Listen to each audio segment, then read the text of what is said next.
मीराबाई के साथ में जो 2-3 सहचरी रहती थी, उनमें एक का नाम था चंपा। मीराबाई रात्रि में सोई थी, अपने लाल जी की सेवा अर्चना करके। वृंदावन में कहां कहां गई, क्या क्या देखा, किन किन से मिला, ये स्मृति करते हुए मीराबाई सोती थी। रात्रि में जैसे नींद आई मीराबाई की, थोड़ी नेत्र लगे, इतने में ही एक जोर के उच्चाटन की आवाज कक्ष में हुई और हड़बड़ा करके मीराबाई उठी।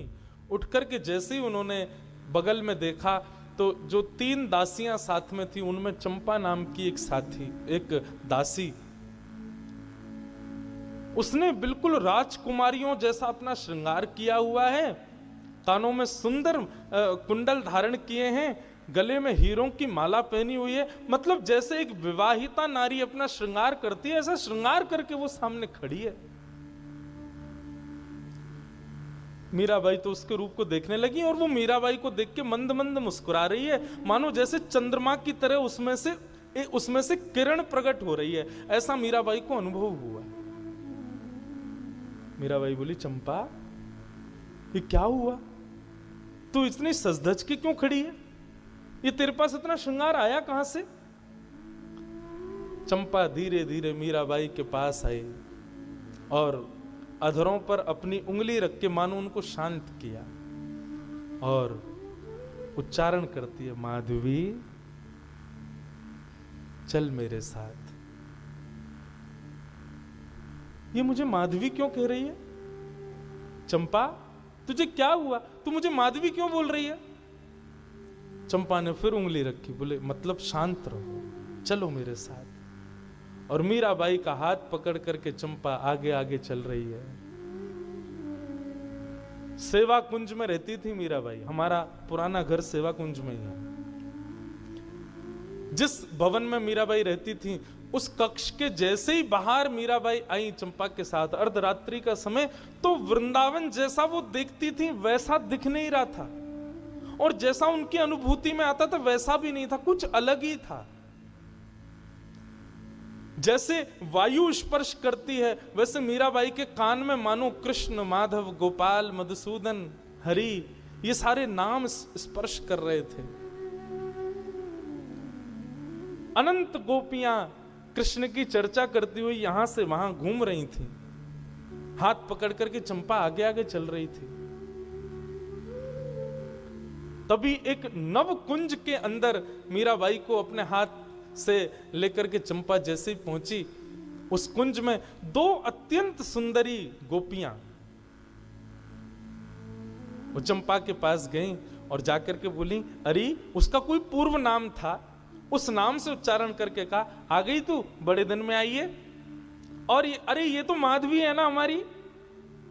बोले हाँ माधवी है। सब जाकर के माधवी को गले लगाने लगे। मीराबाई बोली, ये कौन है सब, मुझे गले क्यों लगा रहे हैं, मुझे माधवी क्यों बोल रहे हैं?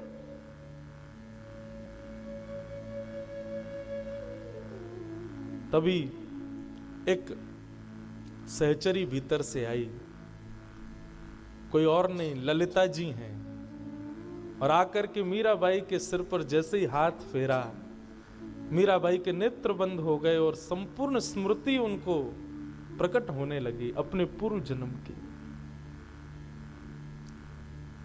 नेत्र खोले तो नेत्र लाल थे, अश्रुधार गिर रहे थे। ये सब द्वापर की सब गोपियां हैं। द्वापर में कैसी कैसी लीला, कौन कौन सखी के क्या नाम है, सब मीराबाई को स्मृति में आ गया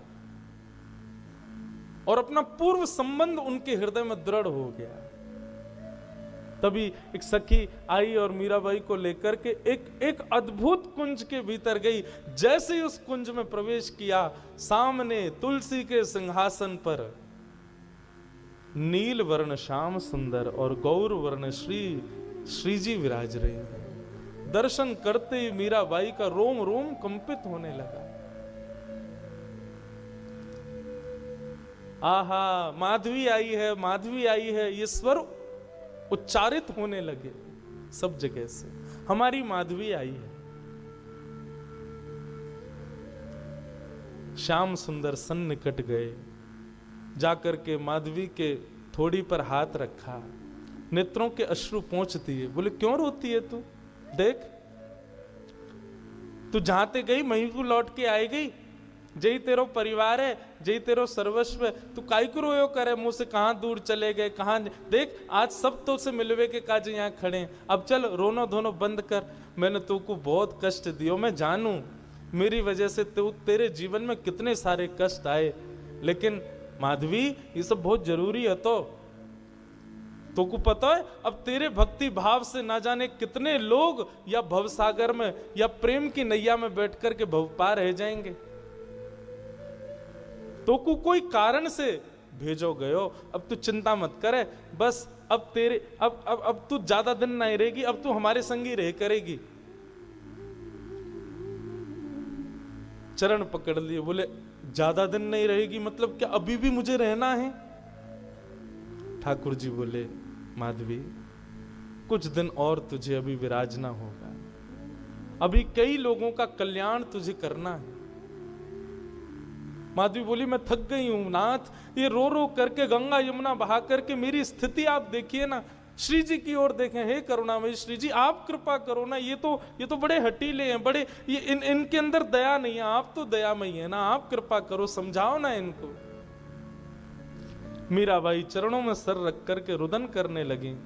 तो बंधुओं मीराबाई को अपने सिर के ऊपर कुछ अश्रु बिंदु जैसा अनुभव हुआ, थोड़ा जलाशय जैसा लगा, जल जैसा जल की बूंद गिरी हो। मीराबाई ने उठकर के ऊपर देखा तो श्याम सुंदर के नेत्रों से नीर गिर रहे हैं।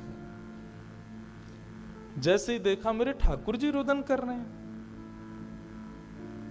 मीराबाई बोली आप मत रोइए, आप जो कहेंगे मैं करूंगी, आप कहेंगे जितने दिन रहना है मैं रहूंगी, जितनी पीड़ा सहनी है सहूंगी, सब सहूंगी। आज के बाद कभी नहीं कहूंगी कि आप मुझे मिलो, मुझे दिख जाओ, मुझे वापस बुला लो, नहीं नहीं नाथ मैं कुछ नहीं कहूंगी। आपकी अगर राजी है कि मैं रहूं नीचे वहीं सब क्रिया करूं, पीड़ा सहती रहूं, मैं सहूंगी, पर आपके मुखमंडल पर ये इस प्रकार के भाव मैं नहीं देख सकती नाथ, मेरे प्राण निकल जाएंगे। आप जो कहेंगे मैं करूंगी, पर आप इस प्रकार मत हो। यही है बंधुओं प्रेम, तत्सुखे सुखित्वम, प्रेम की अद्भुत धारा। श्री भरत जी महाराज गए राम जी को ले जाने के लिए वापस अयोध्या। चित्रकूट जब पहुंचे तो सब कुछ भरत जी के पक्ष में था। भरत जी ने जितने भाव कहे सब भाव से सब रीझ गए, सब राजी हो गए कि नहीं राम जी को वापस जाना चाहिए। भरत जी ने राम जी से कहा भगवान आप राजा की आज्ञा मान करके, पिता की आज्ञा मान करके वन में आए हैं, तो जिन्होंने आज्ञा दी थी अब उनके तो प्राण निकल गए, उनके स्थान पर मैं बैठा हूं, तो एक प्रकार से अयोध्या का राजा मैं हूं, तो अब का राजा आपको आज्ञा कर रहा है वापस चलो। जब सारे पक्ष भरत जी के पक्ष में हो गए तो राम जी तैयार हो गए, ठीक है चलते हैं वापस। लेकिन जैसे ही राम जी उठ करके वापस अयोध्या की ओर बढ़ने लगे, राम जी को याद आई हनुमान जी की, सबरी की और मार्ग में मिलने वाले समस्त वैष्णवों की।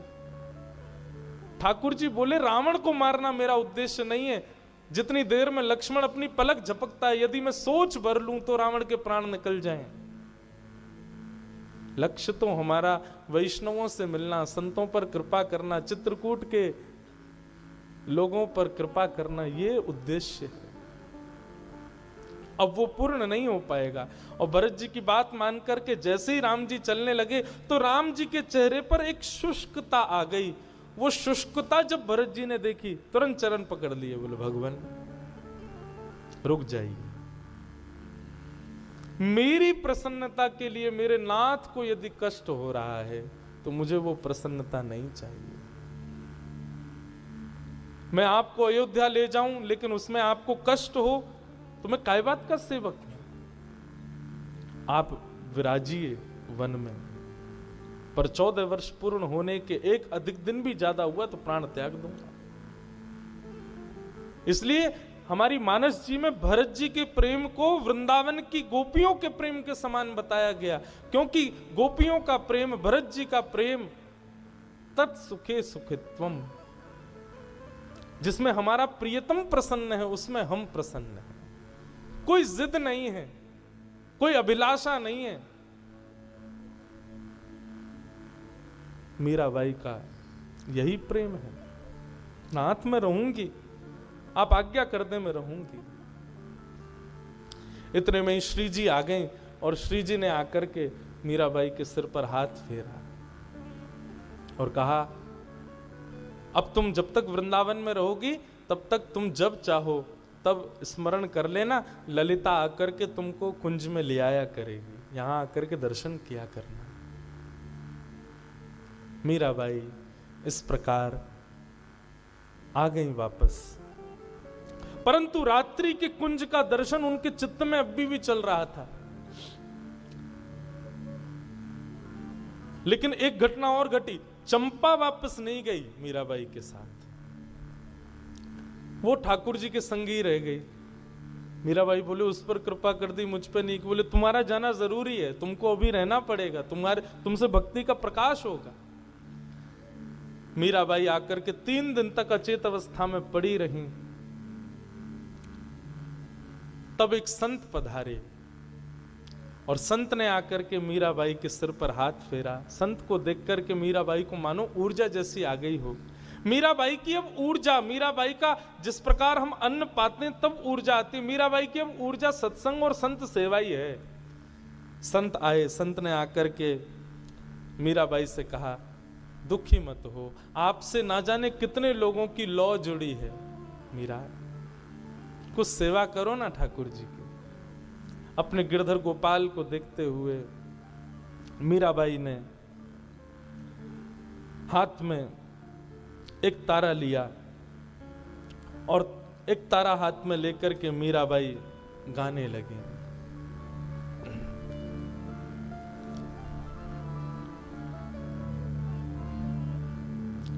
चाकर रहे सू बाग लगासू, नित उठ दर्शन पासू, वृंदावन री कुंज गलन में हरि की लीला गासू। श्याम मने चाकर राखो जी, श्याम मने चाकर राखो जी, श्याम मने चाकर राखो जी, श्याम मने चाकर राखो जी। गिरधारी मने चाकर राखो जी, गिरधारी मने चाकर राखो जी। ओ चाकरी में दर्शन पासू, चाकरी में दर्शन पासू, सुमिरन पासू खर्ची हो, सुमिरन पासू खर्ची। हाँ भाव भगति जागीरी पासू, भाव भगति जागीरी पासू। तीनों बातां सर से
चाकर रहसूं बाग लगासूं, नित उठ दर्शन पासूं।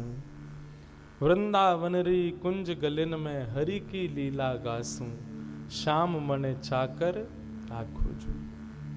बंधुओं, हमारे वृंदावन के उपासक विचित्र होते हैं। संसार में ऐसे उपासक नहीं मिलेंगे आपको जैसे वृंदावन के उपासक। वृंदावन को कोई नगर मत समझना, वृंदावन कोई सामान्य कोई स्थान नहीं है। हम लोग गाते हैं रोज, श्यामा हृदय कमल सो प्रगट्यो। किशोरी जी का हृदय है वृंदावन, और किशोरी जी का हृदय तो सोचो श्याम सुंदर को कितना प्रिय होगा। वृंदावन सामान्य नहीं। हमारे वृंदावन में अनंत वैष्णव जन रहते हैं और उनकी चाकरी, उनकी वैष्णवता, उनकी वृंदावन वास की स्थिति देख करके लगता है इसे कहते हैं वैष्णवता।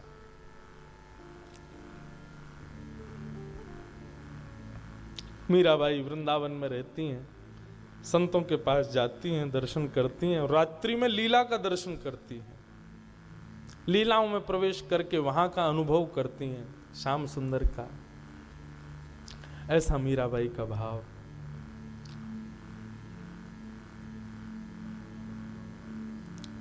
मीराबाई वृंदावन में रहती हैं, संतों के पास जाती हैं, दर्शन करती हैं और रात्रि में लीला का दर्शन करती हैं। लीलाओं में प्रवेश करके वहां का अनुभव करती हैं श्याम सुंदर का। ऐसा मीराबाई का भाव।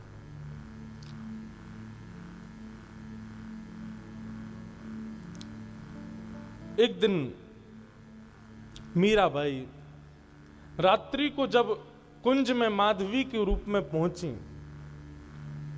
तब ठाकुर जी ने मीराबाई को आज्ञा की कि माधवी, अब आप इस कुंज में मत आया करो। कितना विरह दे रहे हैं ठाकुर जी। मीराबाई रोने लगी, नाथ अब क्या अपराध बन गया? बोले अपराध नहीं बना है आपसे। आप ज्यों ज्यों इस कुंज में आती हैं त्यों त्यों आप पृथ्वी पे रहने के सारे जो लक्षण होने चाहिए वो नष्ट होते जा रहे हैं आपके। संसार में रहने के जो मानव के अंदर गुण अवगुण होने चाहिए, इस कुंज में नित्य आने से, श्री जी का दर्शन करने से, सखियों के साथ लीला विहार देखने करने से आपका वो मीरा का जो एक तन का देह का रूप होना चाहिए पृथ्वी पर रहने का, वो सब नष्ट होता जा रहा है। अब आप इस कुंज का केवल स्मरण करो। अब आपके कुछ शेष जीवन के कुछ विशिष्ट क्षण बाकी हैं, उनको अब आप भगवत भक्तों को सुधारने में लगाओ। मैं जल्दी शीघ्र ही आप पर कृपा पुनः करूंगा। मीराबाई श्री जी के पास गई और श्री जी की चरण रज को अपने वस्त्र के किसी भाग में बांध करके मीराबाई वापस आ गई। अब जब जब भी विरह होता है, श्री जी की चरण रज मुख से लगाती है, माथे से लगाती हैं, हृदय से लगाती हैं और अपने आप को शांत करती हैं। हमारे वृंदावन प्रणाली में कहते हैं, श्याम सुंदर का विरह जिसको होता हो वो श्री जी का नाम लेना प्रारंभ कर दो, क्योंकि श्री जी श्याम सुंदर के प्रेम के होने वाले विरह को शांत करती हैं। श्री जी का स्वभाव। मीराबाई आ गई। एक दिन मीराबाई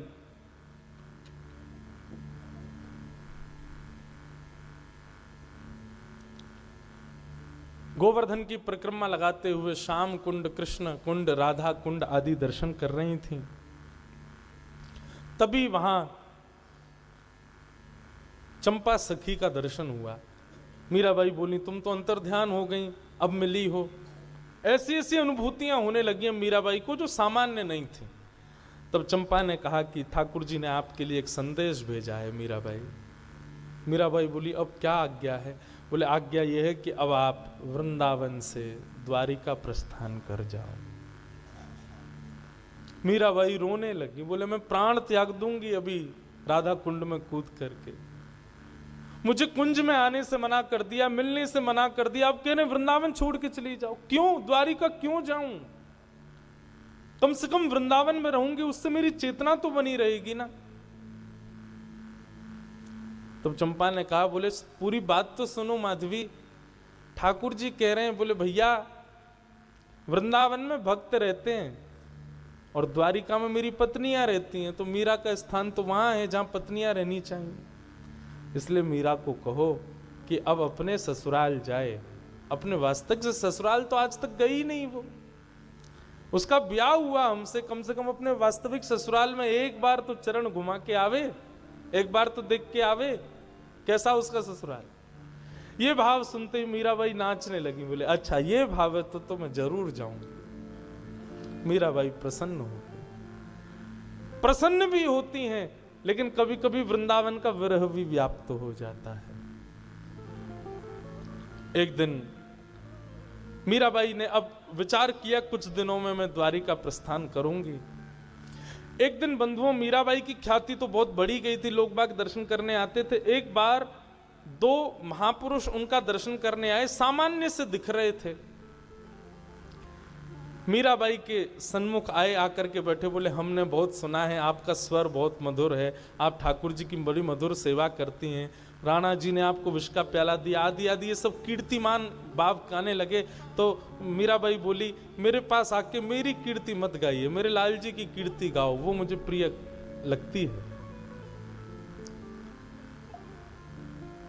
उन दोनों को मीराबाई ने जब देखा, तो एक व्यक्ति को जब देखा तो उसके रूप माधुरी और शब्द से मीराबाई अनुभव कर पा रही थी कि ये कोई गवैया है।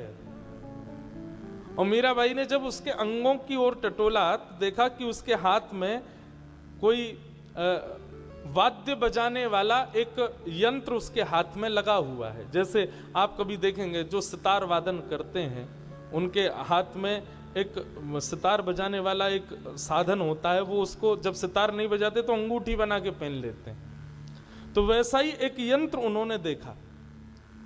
मीराबाई उससे अनुभव तो कर चुकी थी कि ये कोई गवैया आया है और ये निश्चित ही मेरा स्वर सुनने के लिए आया है, मेरी परीक्षा लेने के लिए आया है।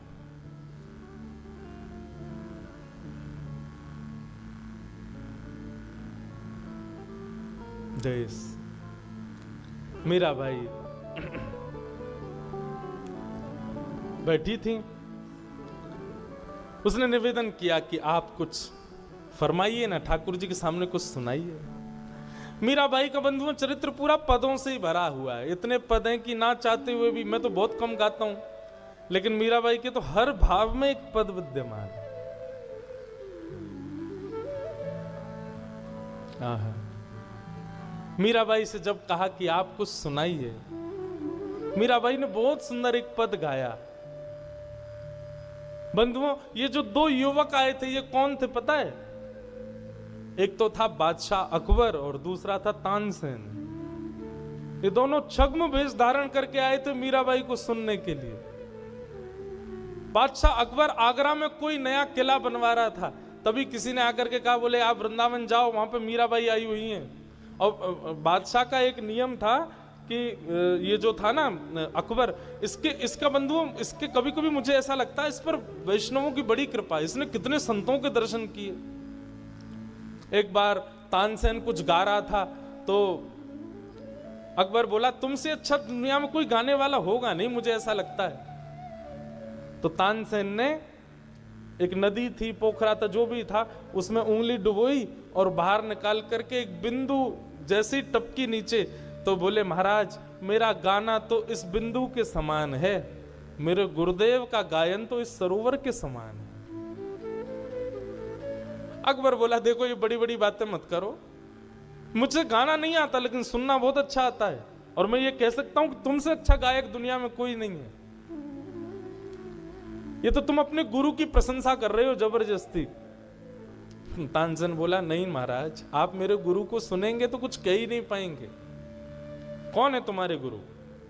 बोले वृंदावन बिहारी लाल को जिन्होंने प्रकट किया, अनन्य रसिक स्वामी श्री हरिदास जी महाराज मेरे गुरु हैं। अच्छा चलो, हमको उनका गाना सुनना है।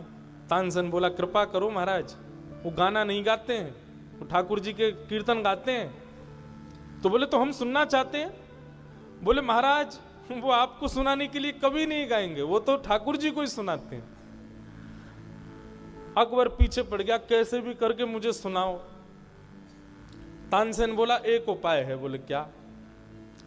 आपको बादशाह का रूप त्यागना पड़ेगा, एक सामान्य रूप धारण करना पड़ेगा, मेरे साथ चलना पड़ेगा, और महाराज बहुत अच्छा हो जाएगा यदि आप मेरे दास बन के चलो। लेकिन अकबर को संगीत का इतना शौक था कि वो तानसेन का दास बनने को तैयार हो गया। तानसेन का दास बन करके, और जैसे संगीतज्ञों के वाद्यों को उठाने वाला कोई चलता है संग में, ऐसे अकबर पीछे तानपुरा लेकर के चल रहा था तानसेन के साथ। तानसेन बोला भगवान एक कृपा और करना। बोले क्या? आपकी एक बुरी आदत है। बोले क्या? जब भी कोई गाता है आप वाह वाह वाह वाह वाह वाह कर देते हो। हमारे गुरुजी का स्वर सुन के वाह वाह मत कर देना, नहीं तो भगा दिए जाओगे, पीट दिए जाओगे। तानसेन बोला नहीं करूंगा। स्वामी श्री हरदास जी महाराज विराज रहे थे कुंज में। तानसेन गया, प्रणाम किया। तानसेन के साथ में अकबर भी आया। अब तो तानसेन अंदर ऐसा ही व्यवहार कर रहा है जैसे सेवक है, जल्दी प्रणाम कर, गुरुदेव हैं। अकबर के जी जी हुजूर प्रणाम। स्वामी जी बोले कहो तानसेन बड़े दिन में आए हो? बोले हाँ। चलो कुछ सुनाओ। तानसेन गाने लगा। तानसेन ने पृथ्वी, जल, अग्नि, वायु, आकाश उसके गायन के अधीन रहते थे। वो चाहता तो दीप जला देता था, चाहता तो वर्षा कर देता था, चाहता तो आंधी तूफान आ जाते, चाहते तो सब सामान्य हो जाता। उसके गायन में इतनी शक्ति थी। स्वामी जी के सामने कुछ गाने लगा। गाते गाते तानसेन ने जबरदस्ती गलत गाया। जैसी गलत गाया तो स्वामी जी बोले गलत क्यों गाते हो? बोले भगवान गलती हो गई, आप सुधार दीजिए ना, क्योंकि ये मर्यादा है कि आप वृंदावन के रसिकों को कह नहीं सकते, आज्ञा नहीं कर सकते कि गाइए, वे जब चाहें तब गाएंगे। तो तानसेन ने ये युक्ति अपनाई कि मैं गलत गाऊं और सुधारने के लिए कहूंगा तो ये गाएंगे, अकबर सुन लेगा। स्वामी जी पहचान गए, अच्छा तो ये चाहते हो कि हम गाएं? बोले जी भगवान। स्वामी श्री हरदास जी महाराज ने बिहारी जी का स्मरण करते ही जैसे ही एक स्वर लगाया, स्वर अलाप करते ही वृंदावन की रज के कण हिलने लगे। आकाश में सूर्य चंद्र एक साथ प्रकट हो गए, मानो जैसे वृक्ष भी कोई चैतन्य बनकर के श्रवण कर रहे हों। वन के भीतर से हिरण, वन के भीतर से हिंसक जीव सब निकल करके आ गए स्वामी जी की ओर, मानो कृपा भरी दृष्टि से देख रहे हों। सबके नेत्र सजल हो गए। ऐसा स्वर स्वामी जी ने प्रकट किया। अकबर के नेत्र बंद हो गए, देहाभिमान शून्य हो गया। उसको तो पता ही नहीं कि मैं सेवक बन के आया हूं, नाटक कर रहा हूं। जैसे ही स्वर सुना, स्वर सुनते ही बोला वाह वाह वाह वाह वाह वाह। स्वामी जी का गायन वहीं रुक गया। बोले कौन है ये, कौन है, और इसने वाहवाही कैसे की? तानसेन बोला बाहर चल, तुझे तो बाहर चल के बताऊंगा। गुरुदेव क्षमा कर दो, गलती हो गई, अपराध क्षमा करो, बालक का सेवक है मेरा। तानसेन स्वामी जी बोले तानसेन छुपाओ नहीं, बताओ ये कौन है। इसके वाह वाह के स्वर में पता चलता है कि ये कोई मुगल है।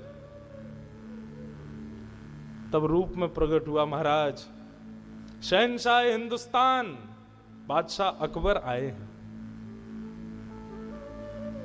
कान पकड़ लिए, क्षमा कर दो भगवान, आपका स्वर सुनना था। ये बोले बादशाह रूप में जाओगे तो सुनाएंगे नहीं, इसलिए मैं सेवक बन के आया। स्वामी जी बोले अच्छा हुआ कि तुम सेवक बन के आए, कोई और रूप में आते तो तुमको दंड मिलता। चलो जाओ, कोई बात नहीं।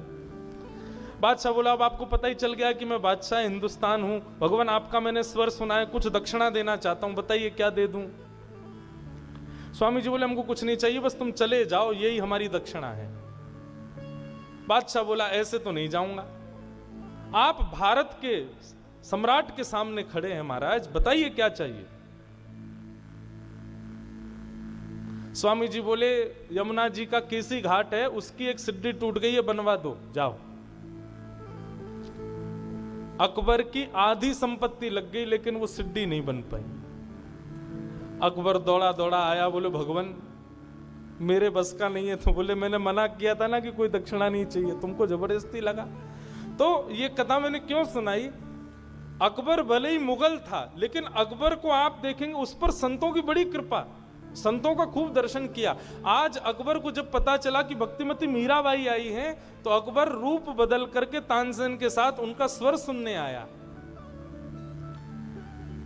दोनों रूप बदल करके बैठे, लेकिन मीराबाई को अनुभव हो गया था कि ये कोई छद्म वेश में आए हैं, इनके हाव भाव स्वर से पता चल रहा है कि ये कौन है। आहा, मीराबाई ने एक तारा लेकर के स्वर छेड़ दिया।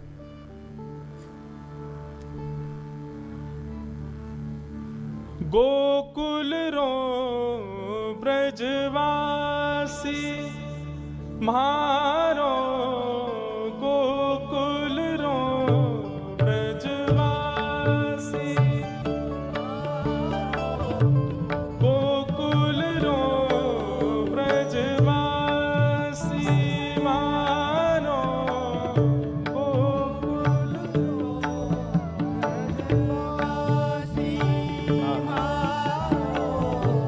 जग सुहाग मिथ्यारी सजनी, जग सुहाग मिथ्यारी सजनी, होवा हो मिट जासी, होवा हो मिट जासी, मारो गोकुल रो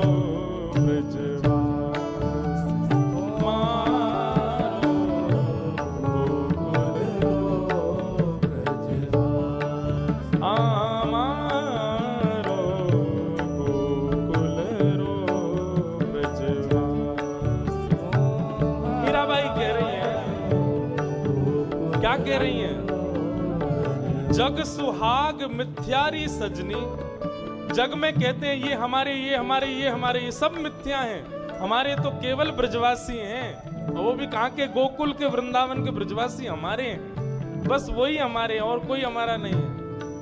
आह, गोकुल रो ब्रजवासी मारो, गोकुल रो ब्रजवासी, ओ मारो प्रियतम हृदय बसत है, मारो प्रियतम हृदय बसत है। किसी ने कहा ब्रजवासियों में क्या गुण है? तब मीराबाई कहती हैं हमारा प्रियतम उनके हृदय में बसता है, ब्रजवासियों के हृदय में, इसलिए ब्रजवासी हमारे हैं। मारो प्रियतम हृदय बसत है, मारो प्रियतम हृदय बसत है। दरस लहा सुख राशि, ओ दरस लहा सुख राशि, हाँ मीरा रे प्रभु हरि अविनाशी।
मीराबाई का स्वर सुनकर के महाराज, यहां तानसेन भी मंत्रमुग्ध हो गए और पीछे बैठा हुआ अकबर भी मंत्रमुग्ध हो गया।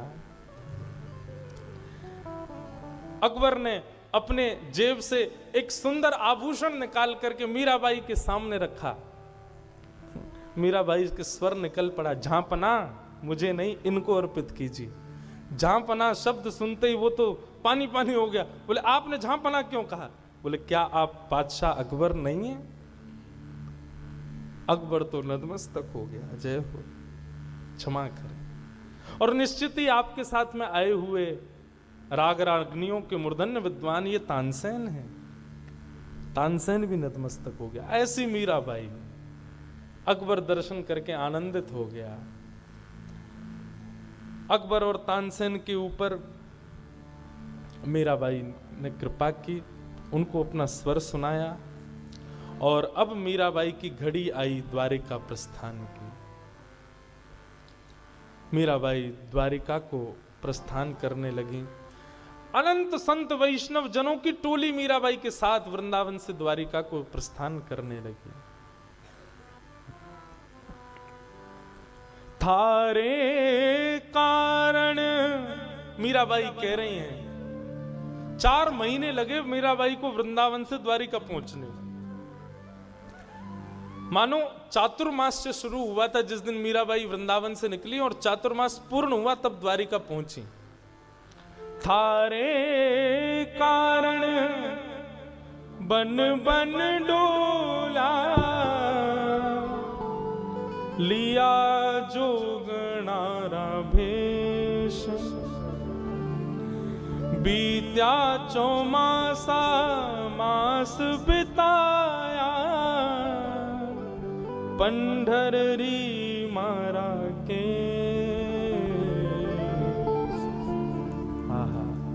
मीराबाई 4 महीने चलते चलते आनंद कीर्तन करते हुए द्वारिका पधारी।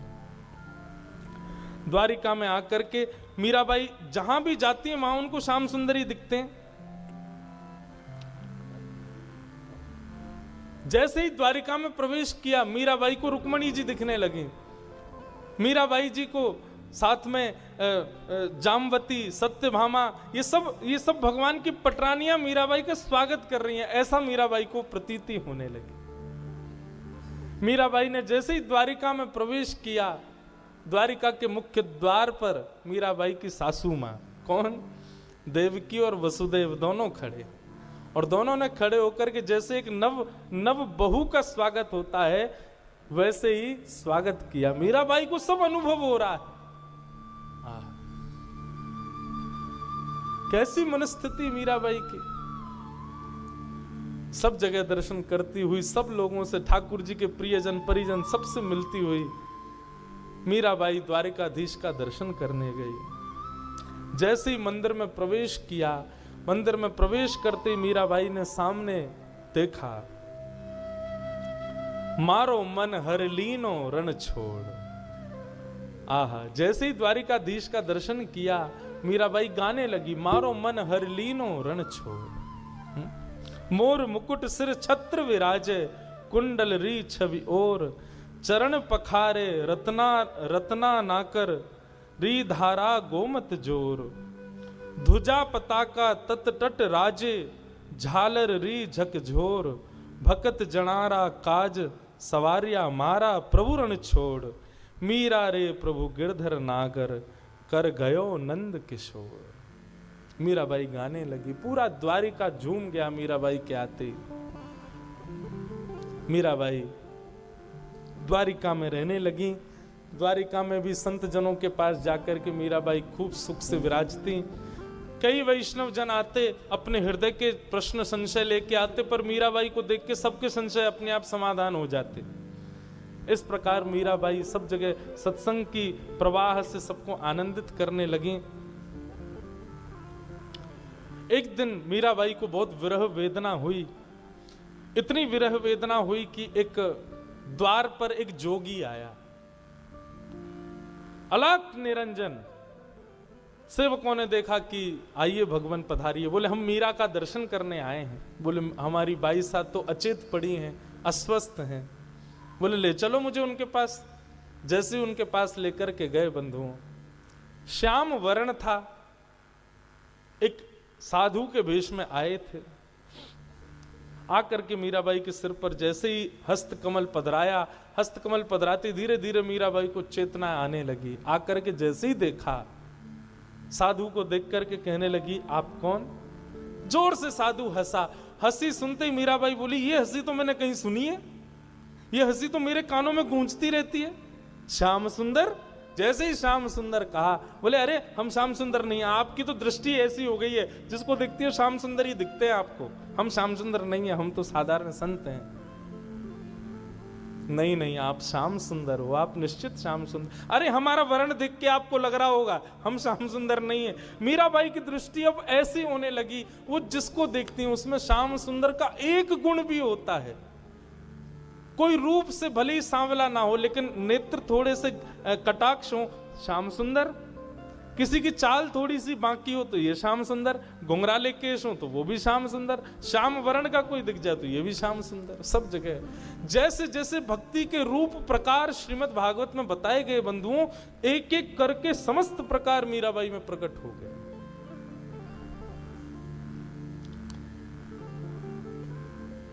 इस प्रकार मीराबाई रहने लगी बंधुओं।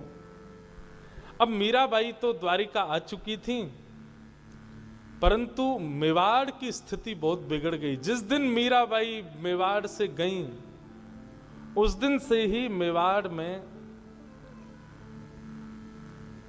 अन्न जल की कटौती होने लगी, लोग भूख प्यास से मरने लगे। मेघों ने ना जाने कितने वर्षों से मेवाड़ की भूमि पर वर्षा की ही नहीं है। वनस्पतियां खत्म होने लगी, नदी सब तालाब पोखर सूखने लगे, अकाल पड़ गया मेवाड़ में। तब संतों को बुलाया गया, क्योंकि पहले तो संत सहज ही आ जाते थे, अब तो संतों को बुलाना पड़ता था। बोले भगवान बताइए ना क्या करें। तब संतों ने कहा भक्त अवज्ञा तुरत भवानी। ये भक्त की अवज्ञा का ये फल आप लोग भोग रहे हैं। आपने कितनी पीड़ा दी भक्तिमती मीरा को, वो सब आपको भोगनी पड़ रही है। जब तक भक्तिमती मीराबाई लौट करके नहीं आएंगी, तब तक यहां का अकाल ठीक नहीं होगा। 100 ब्राह्मणों के सहित सैनिकों को भेजा राणा जी ने, ढूंढा कहां है मीराबाई। तब राणा जी को स्मृति आई कि मैंने बहुत गलत किया, अब क्या करने से फायदा, अब तो सब हो चुका था। 100 ब्राह्मणों को भेजा, सैनिकों के साथ द्वारिका आ गए। द्वारिका में खोजते हुए मीराबाई के पास पहुंचे। मीराबाई से जाकर के सबने प्रणाम करते हुए निवेदन किया, मीराबाई हम सब लोग चित्तौड़ से पधारे हैं।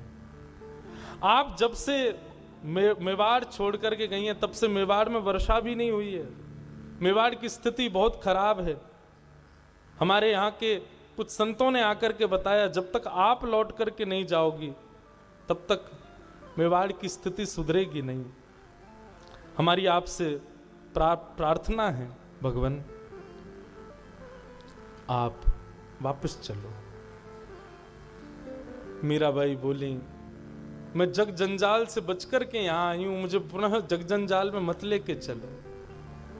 भोजराज जी की इच्छा पूर्ति के लिए मैं मेवाड़ गई थी। वहां पर ठाकुर जी की खूब भक्ति की, संत महापुरुषों का आगमन सब सहज ही हो गया था। परंतु अब मेरी इतनी स्थिति नहीं कि मैं दोबारा मेवाड़ जाऊं। आपसे प्रार्थना है, अब मुझे इसके लिए बाध्य मत कीजिए। अनेक दिनों तक वे सब लोग द्वारिका में मीराबाई के आगे पीछे घूमते रहे, प्रार्थना करते रहे आप चले। बोले मैं हाथ जोड़ के प्रणाम करती हूँ, सब ब्राह्मण देवताओं को दक्षिणा बांट दी, मैं प्रणाम करके कहती हूँ मुझसे अब आप ये जिज्ञासा मत करिए, मैं वापस नहीं जाऊंगी। अब ब्राह्मणों ने खूब प्रयास किया, मीराबाई लौट करके नहीं गई। मांड मीराबाई एक दिन कुछ लोगों ने आकर के बताया, बोले कि जो ब्राह्मण मेवाड़ से आए हैं वे सब अनशन व्रत पर बैठे हैं। यदि आप वापस नहीं जाओगी तो वे सब अपने प्राण त्याग देंगे। मीराबाई 56 भोग लेकर के गई, सबसे कहने लगी आप लोग प्रसाद पाइए, इस प्रकार अनशन मत कीजिए। बोले अब तो अनशन तभी टूटेगा जब आप अपना मुख मेवाड़ की ओर मोड़ोगी, आप हमारे साथ वापस चलोगी तभी हम लोग अनशन तोड़ेंगे। मीराबाई बड़ी दुविधा में पड़ गई, क्या करूं?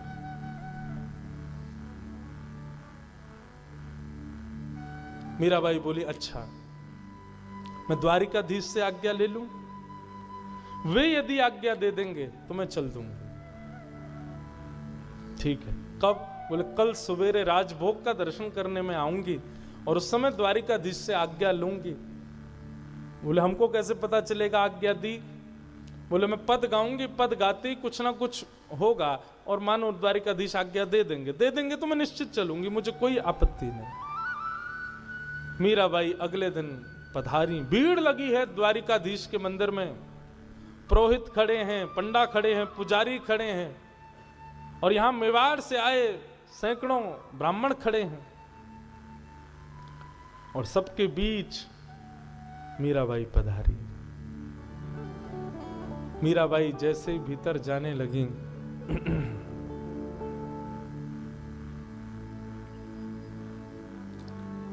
ब्राह्मणों ने रोका नहीं। पुजारी जी से कहा कि मैं भीतर जा सकती हूं, ठाकुर जी से कुछ चर्चा करनी है। सब ने मार्ग दे दिया। मीराबाई भीतर गई, द्वारिकाधीश को अपलक नेत्रों से देखने लगी। नाथ अब क्या आज्ञा है आपकी? सब संसार छोड़ दिया, सब सह लिया, सब कुछ कर लिया, परंतु आज मेरे सामने ऐसी स्थिति आई, अब दोबारा मुझे उसी संसार में उड़ेला जा रहा है। नाथ अब जो आप आज्ञा करेंगे मैं वो करने को तैयार हूं, मैं तो हार चुकी नाथ। और मीराबाई सामने बैठ करके अपने जीवन का अंतिम पद गाती हैं ठाकुर जी के आगे और द्वारिकाधीश से विनती करती हैं, साजन साजन सुध ज्यों जनो त्यों लीजो, साजन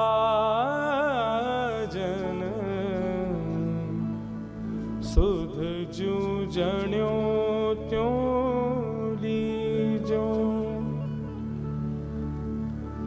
तुम बिन मेरे और न कोई,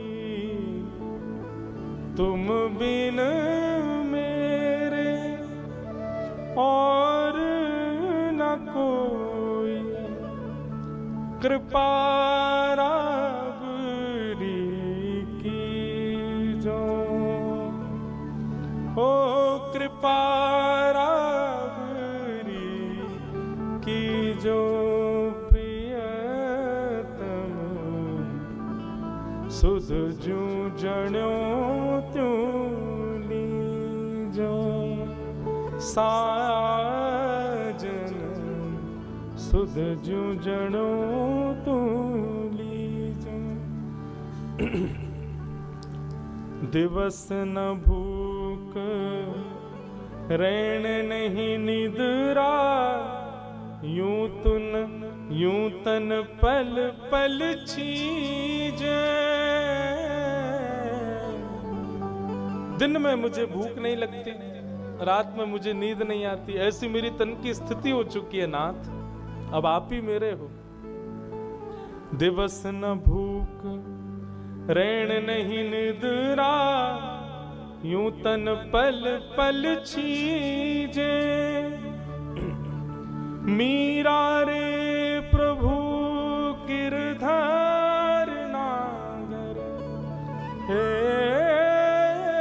मीरा रे प्रभु गिरधर नागर, मिल बिछुरन मत दीजे,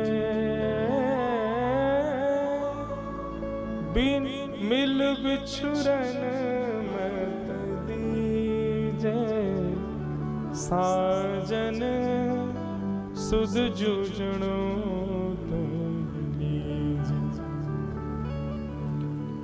मिल बिछरण मत दीजे, मीरा के प्रभु गिरधर नागर मिल बिछरण मत दीजे, मिल बिछरण मत दीजे, मिल बिछरण मत दीजे। ये पंक्ति बार बार मीराबाई गाने लगी।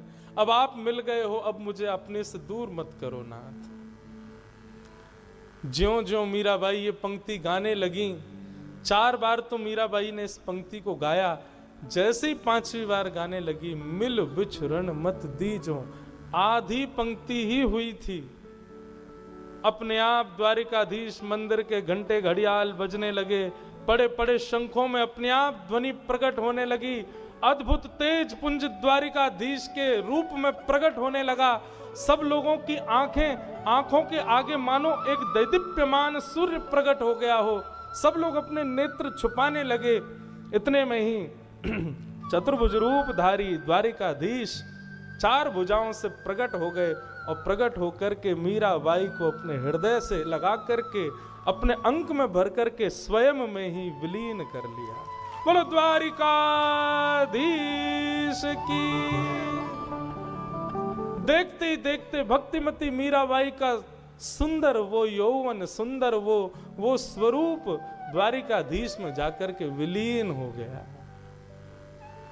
प्रियतम ने आकर के अपनी प्रियसी को आज स्वीकार कर लिया। घंटे घड़ियाल बज रहे हैं, शंख अपने आप बज रहे हैं। सब लोग देखने लगे क्या हुआ, क्या हुआ, क्या हुआ।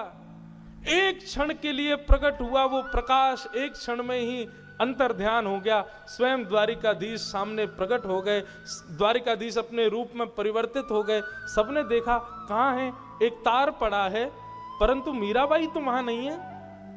पुजारी जी ने जाकर के गर्भगृह में देखा, ऊपर नीचे आए बाएं दाएं सब जगह देखा, लेकिन मीराबाई नहीं दिखी। सब लोग हाँ नाथ, हाँ नाथ, हाँ नाथ कहकर के इधर उधर खोजने लगे, कहां है मीराबाई। तभी एक वैष्णव की दृष्टि ठाकुर जी के वक्ष पर पड़ी। तभी देखा मीराबाई ने जो वस्त्र धारण किया था, उस वस्त्र का एक छोड़ ठाकुर जी की छाती पर दिख रहा है। सब लोग हाथ जोड़ करके घुटने के बल द्वारिकाधीश के सामने बैठ गए। नेत्रों से अविरल अश्रुधार गिरने लगी। आज भक्ति की पराकाष्ठा दिखाई ठाकुर जी ने, अपनी परम भक्ता मीराबाई को स्वीकार कर लिया। मीराबाई गाती थी, कबहू मिले पिया मोरा गोविंद, कबहू मिले पिया मोरा, मिलवे को मोहे चाव घनेरो, राखूं तेरा गोविंद, कबहू मिले पिया मोरा। आज वो घड़ी आई, द्वारिकाधीश ने भक्तिमती मीराबाई को स्वयं में विलीन कर लिया। और आज वही ठाकुर जी का रूप डाकोर जी में विराजमान। कथा सुनी थी ना, एक वैष्णव ले गया था ठाकुर जी को डाकोर जी।